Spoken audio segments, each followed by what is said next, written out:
Muy buenos días, mis amados hermanos, hermanas, el Señor les bendiga. Verdaderamente es un gozo poder cantarle al Señor, alabad a nuestro gran Rey. No tenemos como nosotros expresar el poder cantar a nuestro Dios. La Biblia dice que Jehová es nuestro cántico. Debemos alabar su santo nombre.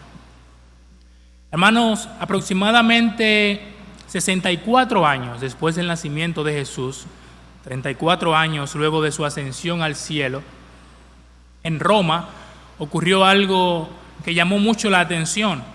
Fue que se incendió la ciudad. Nerón, el emperador, era quien gobernaba en ese entonces. Muchos entienden que fue Nerón quien mandó a quemar la ciudad. No obstante, para evitar problemas, para evitar perder la popularidad, Nerón culpó a los cristianos. Hasta ese momento los cristianos eran vistos como parte de los judíos, como parte de la religión judía. Es entonces, luego de esta situación, que los cristianos son perseguidos y tenidos como criminales. Este mismo Nerón es quien más adelante da término a la vida física, ¿verdad que sí? Tanto de Pablo como de Pedro, en Roma. Sucede entonces que a raíz de que Nerón culpase a los cristianos de haber prendido la ciudad de Roma, la ciudad más importante del Imperio Romano, entonces los cristianos son sacados de su tierra, son sacados de donde ellos vivían, y entonces ellos ahora viven fuera de lo que ellos habían construido, fuera de sus casas. Muchos no tenían su familia consigo. Estaban pasando muchos problemas, estaban pasando muchas pruebas. Y aunque hoy en día la iglesia cristiana, por lo menos en nuestro país, no está pasando ese tipo de persecución física, pero sí está siendo perseguida de manera ideológica. La iglesia de hoy sí está siendo perseguida por sus convicciones. La iglesia de hoy sí está siendo atacada. Nosotros como creyentes hoy en día también tenemos muchas pruebas, también tenemos muchas batallas, también tenemos muchas tentaciones, también hay muchas situaciones en las que nosotros necesitamos tomarnos muy fuerte de la mano de nuestro Dios. Aunque la iglesia no se le prohíbe la evangelización abiertamente, sí en muchos círculos se quiere ridiculizar el concepto bíblico de nosotros los creyentes. Sí se quiere sacar la Biblia de las principales esferas de nuestro país y basta simplemente con ver las noticias.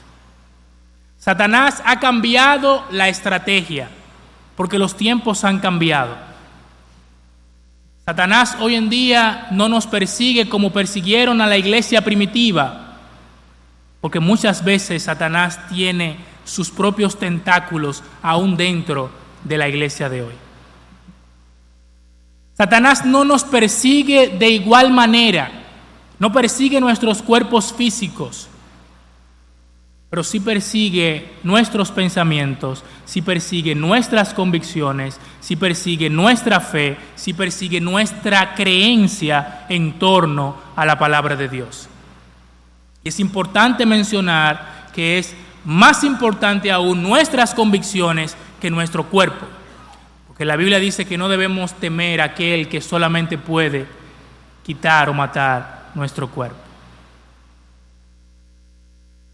El apóstol Pedro, quien escribe la primera carta que lleva su nombre y que fue leída en la introducción, escribe a estos creyentes que estaban siendo perseguidos. Y llama poderosamente la atención que el llamado que Pedro hace a estos creyentes no es un llamado a rebelarse contra esas autoridades. Pedro habla acerca de someterse a esas autoridades. El mensaje principal a la iglesia de hoy, en torno a esta persecución que he mencionado, no es el rebelarnos en contra de las autoridades, sino orar por esas autoridades y no tener miedo. Y no tener miedo de nuestras convicciones, y no tener miedo de lo que pueda pasar por nuestras creencias. Hay una lista de aquellos que no van al cielo y a los primeros que menciona son los cobardes. Usted y yo no podemos ser cobardes con lo que hemos creído y con la fe que ha sido puesta sobre nosotros. Dice la Biblia que ha sido una vez dada a los santos. Entonces, hermanos, partiendo de esta verdad, yo quiero que nosotros veamos 3 palabras para un necesitado. En Primera de Pedro, el capítulo 1, específicamente los versículos 3 hasta el 9, hay 3 palabras que las hemos escuchado muchas veces, pero que son para nosotros necesitados de ellas. Vamos a ir a la presencia del Señor en oración. Señor, Dios Todopoderoso, gracias, Señor, porque usted es bueno. Gracias, Señor, porque para siempre son sus misericordias.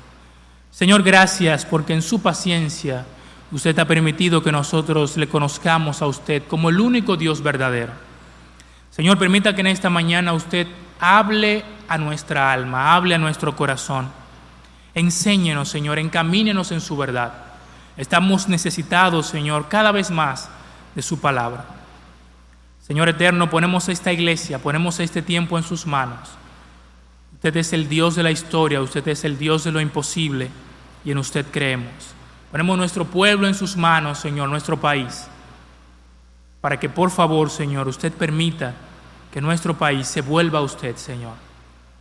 Pero primero, Padre eterno, permítanos a nosotros estar más cerca de usted y volver toda nuestra vida a usted.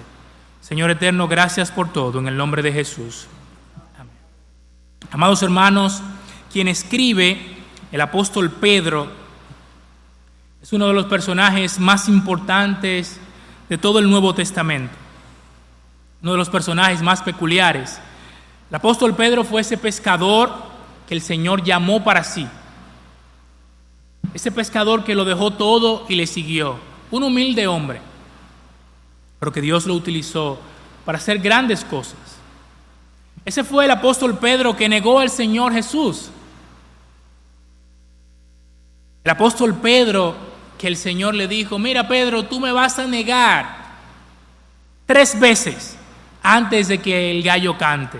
Pero ¿saben qué, hermanos? El Señor le dijo: pero yo voy a orar por ti, para que el Señor te fortalezca.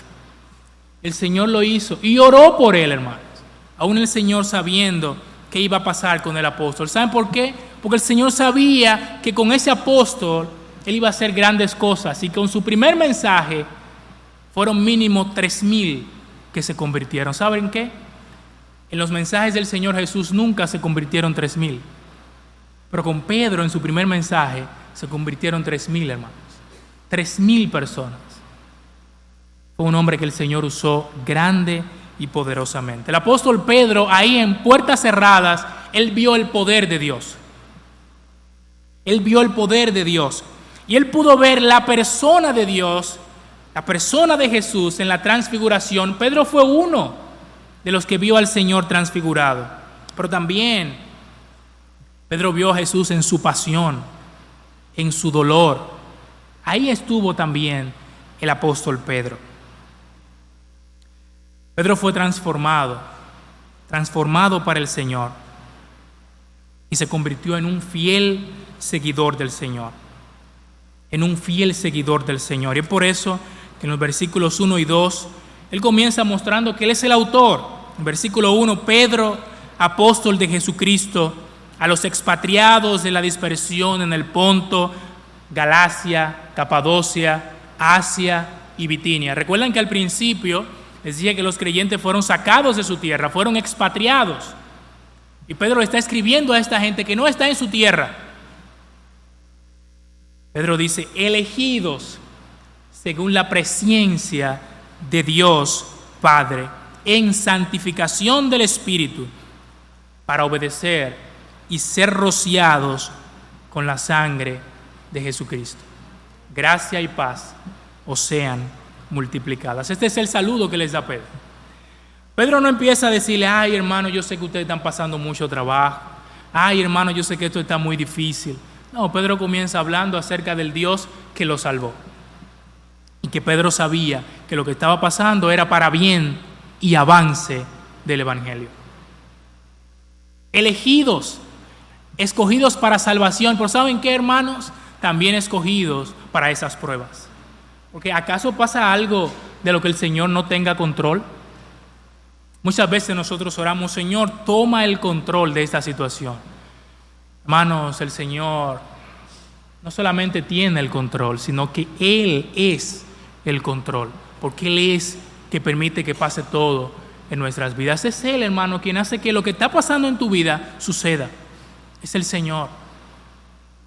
Y el apóstol, en medio de los problemas que estaba pasando esta gente, hermanos, los creyentes serán tomados, atados a un poste, prendidos en fuego para alumbrar un camino. Eran tomados por 4 caballos, atados a esos 4 caballos, y los 4 caballos en sentido diferente alando a una persona, a un creyente. Eran arrojados a leones, a fieras salvajes, a pelear unos con otros. A esos creyentes es que el apóstol Pedro les está hablando, y Pedro comienza diciendo: bendito el Dios y Padre. Hermano, ¿cuántas veces nosotros en medio de la adversidad decimos bendito el Dios y Padre? Hermano, no podemos permitir que alguien que no sea creyente nos vea en medio de una aflicción y te diga, pero tú eres creyente, debes recordar esto. No, hermanos, debe salir de nosotros el recordar las verdades de aquel que nos llamó de las tinieblas a su luz admirable.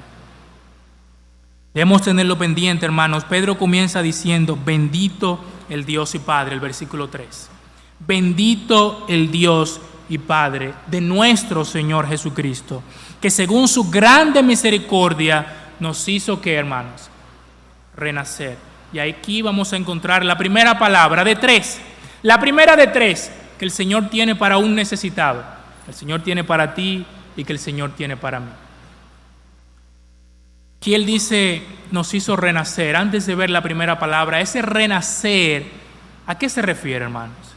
¿A qué se refiere que el Señor nos hizo renacer? Si alguien tiene que renacer, ¿es por qué? Porque estaba muerto.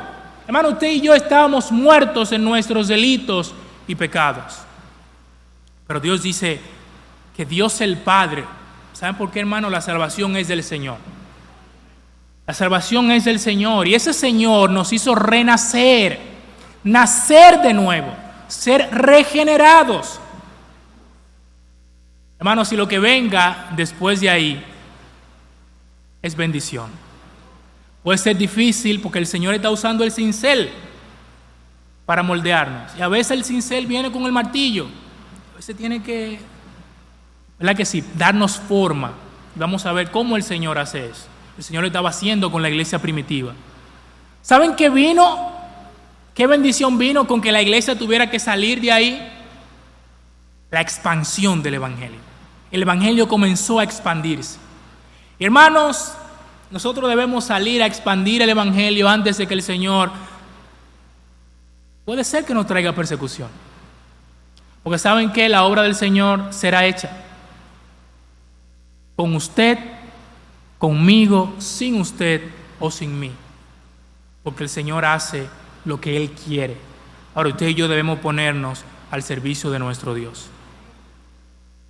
La primera palabra aquí es la esperanza, que nos hizo renacer para una esperanza. Hermano, lo primero que nosotros debemos tener pendiente es que el creyente tiene una esperanza, pero no solamente que tiene una esperanza, esa esperanza tiene apellido. Para una esperanza ¿cómo? Viva, hermano. Hermano, el apóstol Pedro vio resucitar a mucha gente.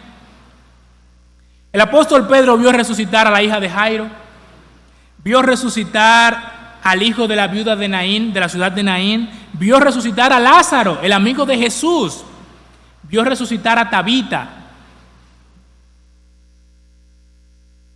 y vio resucitar a Jesús.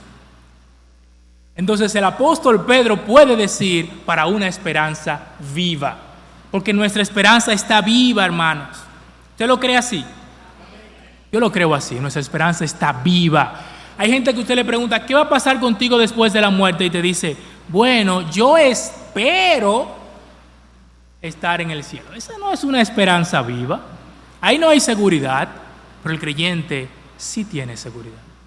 Nosotros sí tenemos seguridad, hermanos, porque la salvación es del Señor. Porque no es de nosotros, es del Señor, completa y enteramente. Hermanos, nuestra esperanza está viva y eficaz.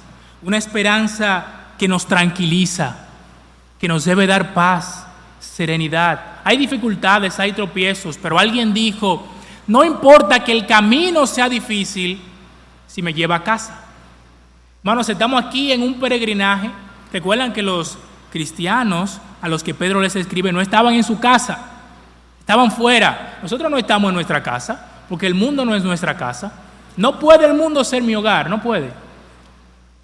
Pero hermanos, este es el camino para llegar a nuestra casa, como dice el apóstol Pablo. Pero sabemos que si nuestra morada terrestre, este tabernáculo se deshiciere, tenemos de Dios una casa no hecha de manos, una casa perfecta, eterna en los cielos. Hermanos, este camino va a ser difícil, ¿sí? Pero nos lleva a casa. Nos lleva a casa, hermanos, y tenemos que tener esa esperanza fija en nuestra mente, esa esperanza de parte de nuestro Dios. Hermanos, los musulmanes tienen una tumba en donde tienen su profeta. Nosotros, hay una tumba, pero esa tumba está vacía, hermanos, porque el Señor está a la diestra del Padre, porque el Señor resucitó, y nuestra esperanza es esa también, que un día vamos a morir si el Señor no viene antes, pero resucitaremos para vida eterna con Cristo Jesús, hermanos. Y hermanos, esta parte ahora es una de las más hermosas de las Escrituras. Para una esperanza viva por la resurrección de Jesucristo de los muertos. Y hermanos, oigan esto, versículo 4. Oigan cómo es esa esperanza, oigan cómo es esa herencia. Una herencia incorruptible, incontaminada e inmarcesible. Hermanos, una herencia que no se corrompe. No hay corrupción ahí, hermano. No puede ser arruinada esa herencia. Nosotros conocemos de muchas herencias, gente que tenía mucho dinero, fortunas, y han dejado esa herencia a la siguiente generación y esa herencia se ha esfumado. Conocemos muchos casos. Aquí en nuestro pueblo hay también. Pero hermano, la herencia del creyente no es así. Nuestra herencia es incorruptible. Ahí no hay corrupción. La polilla no corroe ahí. El óxido no corrompe la herencia del creyente. Porque nuestra herencia está segura en Cristo Jesús y su sacrificio en la cruz. Hermano, nuestra herencia es incontaminada. No hay contaminación ahí. No hay cambio climático que afecte nuestra herencia. Hermano, hay gente en la Florida que recibió tierra mucha sembrada de naranja. Vino el Gualombil, la plaga, la diaforina y acabó eso, hermano. Eso es terrible. Yo conocí a una persona aquí que vino de allá a dar un taller y él dice que todas sus plantaciones quedaron en la nada. Productores locales que producían miles y miles de toneladas de fruta se han reducido a apenas 7 toneladas, 7,000 toneladas. Menos de un 10%. Hermano, hay contaminación ahí. Hay contaminación. Pero la herencia del creyente no. En el cielo no pasa eso, hermanos. Con nuestro Señor no pasa eso. Nuestra herencia no se desvanece, inmarcesible. La flor se marchita, la hierba se seca, pero la palabra de Dios permanece para siempre. Sus promesas son eternas, hermanos. Son eternas. Y nuestra herencia está reservada en los cielos para nosotros. Hermano, está reservada. El Espíritu Santo que nos ha sellado es las arras, es la garantía de nuestra herencia. El Señor sabe, el Señor es muy sabio y Él no nos dio toda la herencia ahora. Él nos dio como ese ticket, ¿verdad? Que es el Espíritu Santo. Porque nosotros somos malos. Somos malos, hermano. No nos olvidemos de eso. No nos olvidemos de eso. Pero el Señor nos dio esa herencia y nos la reservó en el cielo. Y un día nuestro cuerpo, nuestro ser va a ser transformado. Este cuerpo de muerte va a ser transformado y vamos a resucitar con Él. Y entonces ya no va a ser una promesa, sino que va a ser una realidad, porque vamos a estar cara a cara con nuestro Dios. Una realidad consumada. Porque es una realidad. Porque tenemos la salvación de nuestro Señor, tenemos la promesa de nuestro Señor, pero es una promesa viva, hermanos. Una promesa viva, una esperanza viva, una herencia viva de parte de nuestro Dios para nosotros. Hermanos, esa es la primera palabra. Esa es la primera palabra. Tenemos de Dios una esperanza viva. Hermanos, no vivamos como los que no tienen esperanza, porque sí hay esperanza. El otro día conversaba con alguien que me decía, sí, a mí no me gusta discutir ni de religión ni de política. Yo dentro de mí decía, pero esas son dos de las cosas más importantes por las que hay que discutir, especialmente la religión, porque tiene que ver con la eternidad. Yo le decía, pero no discutir neciamente, sino cuando tenemos una interrogante de verdad en nuestro corazón, que necesitamos satisfacerla. Y él me dice, sí, yo quiero saber algo. Yo quiero saber qué va a pasar conmigo después de la muerte. Y ahí comenzamos a hablar. Pero hermano, yo te hago una pregunta. ¿Tú sabes qué va a pasar contigo después de la muerte? ¿Sabes qué va a pasar contigo después de la muerte? ¿Sabes qué va a pasar contigo en medio de la situación que estás pasando ahora? En medio de la duda, de la incertidumbre. Hay una herencia, hay una promesa, hermanos. Todo aquel que ha sido salvado por el Señor tiene esa promesa, tiene esa herencia. Hermanos, es momento de que nosotros aprendamos a hablarnos a nosotros mismos de la palabra de Dios. Hermanos, no dejemos que sea lo de afuera quien nos habla a nosotros, porque entonces vamos a tener problemas, porque el mundo tiene una agenda diferente a la de Dios. Si dejamos que sea el televisor, el internet, que nos hable y no nosotros a través de la palabra, vamos a tener problemas, hermanos. Es momento de que eso que vamos aprendiendo de la palabra de Dios lo usemos para hablarnos a nosotros mismos y entonces convencernos de verdad de que tenemos una herencia, una promesa viva, preciosa, incorruptible, incontaminada e inmarcesible en el Señor. Y hermanos, esa promesa no solamente comienza allá, sino que también nos debe ayudar para vivir aquí, caminando hacia el allá, hermanos. Hermanos, la segunda palabra es la fe. Una fe práctica, hermanos, una fe práctica. Note los siguientes versículos. El versículo 5, que sois guardados por el poder de Dios, ¿mediante qué? Mediante la fe. Hermanos, el Señor nos guarda. ¿Qué nos podrá separar del amor de Dios? ¿Qué nos podrá quitar la promesa de nuestro Dios? Hermanos, somos guardados mediante la fe, dice el versículo 5, para alcanzar la salvación que está preparada para ser manifestada en el tiempo postrero. Hermanos, la fe va más allá del temporal, más allá de la situación del problema, de la situación del conflicto. Los creyentes a los que Pedro les escribe tenían muchos problemas, como hemos visto, pero la fe tenía que vencer todo eso. Hermanos, con eso en mente, imagínense una familia a la que ven que a su papá es arrojado a los leones, o que a un recién nacido le quitan la vida así por así, de una manera sangrienta que no puedo describir. Imagínense esa familia que el apóstol Pedro le haga llegar esta carta y le diga lo que dice el versículo siguiente: en lo cual vosotros os alegráis, aunque ahora por un poco de tiempo, si es necesario, tengáis que ser afligidos en diversas pruebas. Y note lo que dice el versículo 7. Para que sometida a prueba vuestra fe, mucho más preciosa que el oro, el cual aunque perecedero se prueba con fuego, sea hallada en alabanza, honra y gloria cuando sea manifestado Jesucristo. Hermano, miren las palabras que el apóstol Pedro le trae a esta gente. Ustedes van a tener que soportar esa prueba. Van a tener que vencer esa prueba. La fe debe ir más allá.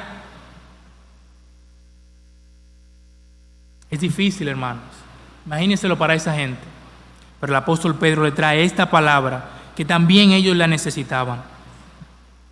La salvación no es solo para la pena del pecado y del poder del pecado, también de la presencia del pecado en nuestras vidas. La fe mira más allá de la situación en la que estemos pasando. La fe ve, ¿recuerdan Hebreos? Puestos los ojos en Jesús, el autor y consumador de la fe. Hermanos, si ponemos los ojos en lo que nos está pasando, no vamos a vencer. No vamos a vencer. Tenemos que mirar al Señor que permite que eso pase. Porque recuerden que somos guardados por el poder de Dios. Somos guardados por el poder de Dios. Hermano, ¿usted quiere que algo más grande que eso lo guarde? Yo no creo que exista algo más grande que el poder de Dios. Y dice la Biblia que somos guardados por el poder de Dios, a través de la fe. Hermanos, debemos creerle a Dios en medio de la prueba, aunque no veamos. ¿Usted recuerda a Rebeca? Rebeca le creyó al siervo de Abraham y fue. Ella no había visto a Isaac, pero ella fue. ¿Usted recuerda la historia? Hermano, ¿estamos nosotros creyendo aún sin ver? Eso es la fe. Eso es la fe, hermanos. Hermanos, alguien dijo también que un poco de fe lleva el hombre al cielo, pero mucha fe trae el cielo al hombre. Eso dice mucho, hermano. Cuando nosotros vivimos nuestra vida llena de fe, nosotros vamos a poder vivir aquí en la tierra como verdaderamente el Señor quiere que nosotros vivamos. Pero eso es posible, hermano, solamente cuando nosotros entendemos que nuestra fe es preciosa. Más preciosa que el oro. ¿Usted sabe cómo se prueba el oro? El oro se prueba al rojo vivo. Fuego, hermanos. Temperaturas altísimas. En estos días en nuestro país estamos teniendo temperaturas de 35 grados Celsius. Hace más de 30 años que esa temperatura no se daba en nuestro país. Pero eso es poco para la temperatura como se prueba el fuego. Con mandarriazos fuerte. La metalurgia, eso es fuerte. Pero nuestra fe vale más que el oro. Y también se prueba como por fuego. Hermanos, cuando nosotros decimos, Señor, yo quiero ser un mejor creyente, el Señor nos manda prueba, porque así es como el Señor nos permite crecer. A través de las pruebas, venciendo la tentación. Y nuestro Señor es tan bueno que a cada tentación Él nos da una salida. Él provee la salida, hermanos. Hermano, la clave es nosotros confiar, número uno, en la promesa de nuestro Dios, en esa esperanza viva de nuestro Dios. Y número dos, esa fe práctica, hermanos. ¿Saben qué, hermanos? La fe también la da Dios. La fe también la da Dios. Todo viene de parte de Dios. Solamente nuestro trabajo es depositarnos en manos de nuestro Dios. Hermanos, y una tercera palabra es el amor que se expresa. El amor de nosotros que se expresa. ¿Cómo así? Miren, hermanos, el versículo 8. Miren lo que dice el versículo 8. A quien amáis sin haberle visto. ¿De quién está hablando? ¿Verdad que sí? Ahí el versículo 7 termina, gloria y honra, que nuestra fe sea hallada así, en gloria y honra cuando sea manifestado Jesucristo. Y a ese Jesucristo amamos sin haberle visto. No hemos visto a Jesús, pero hemos visto su obra en nosotros. Hemos visto su obra en otros.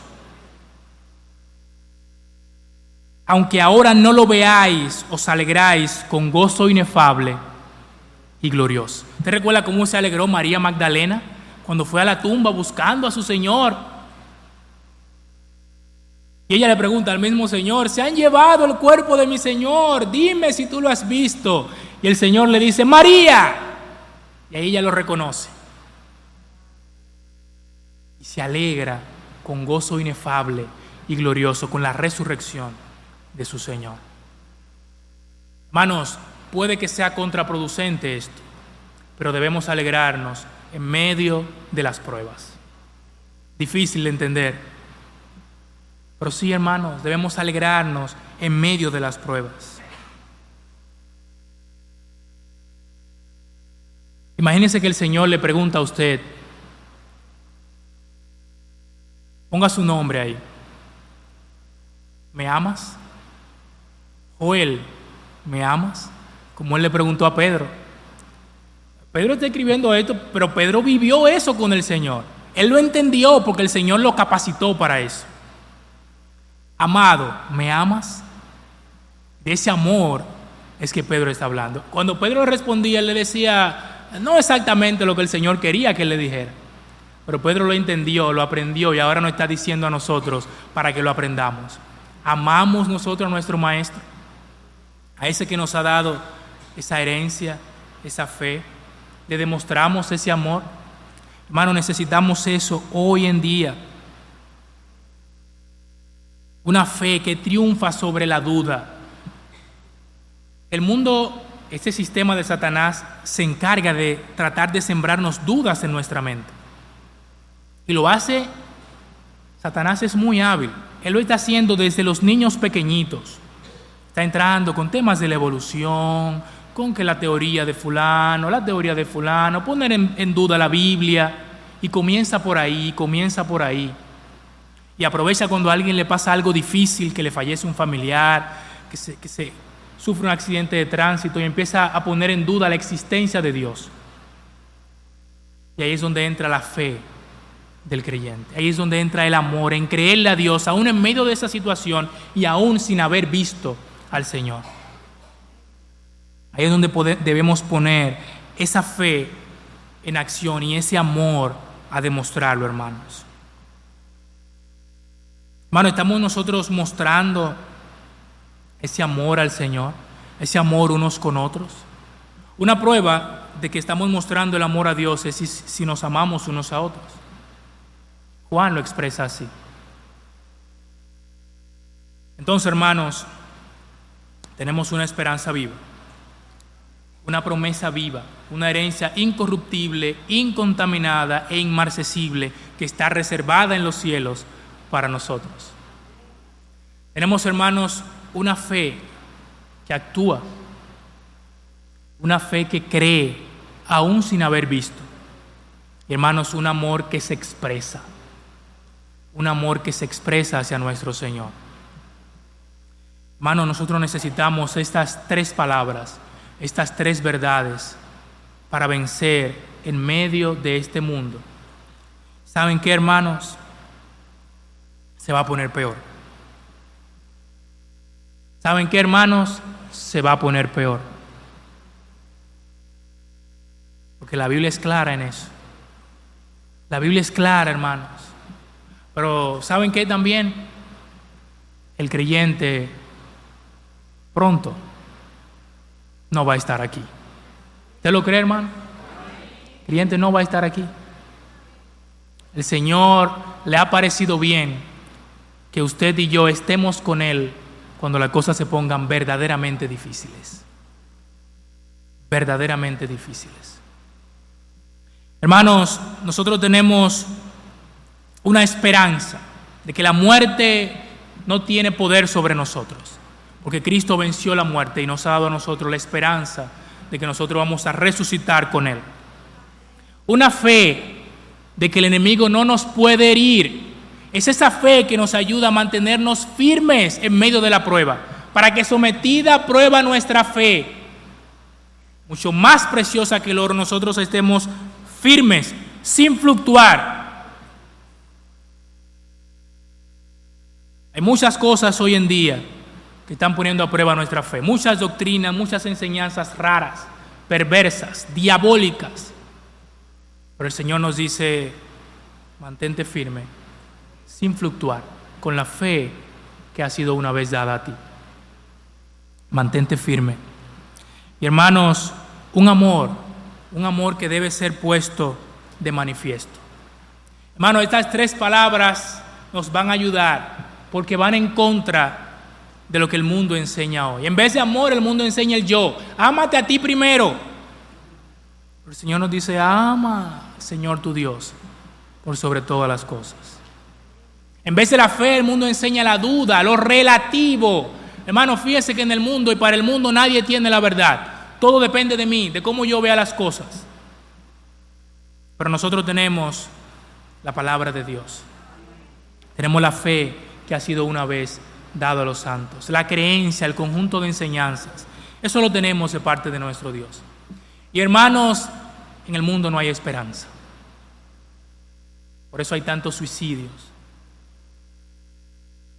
Por eso hay tantos atentados. Por eso hay gente que entra a un lugar y acaba con muchas personas. Porque la gente no tiene esperanza. La gente no tiene esperanza. No tiene confianza. Pero gloria a Dios, porque nosotros sí, hermanos. Nosotros sí tenemos esperanza. Y hermanos, yo quiero hacerle algunas preguntas para terminar. ¿Qué experiencia o problema difícil hace que te sientas inseguro, ansioso, preocupado? ¿Es posible que te hayas concentrado más en el problema que en Dios?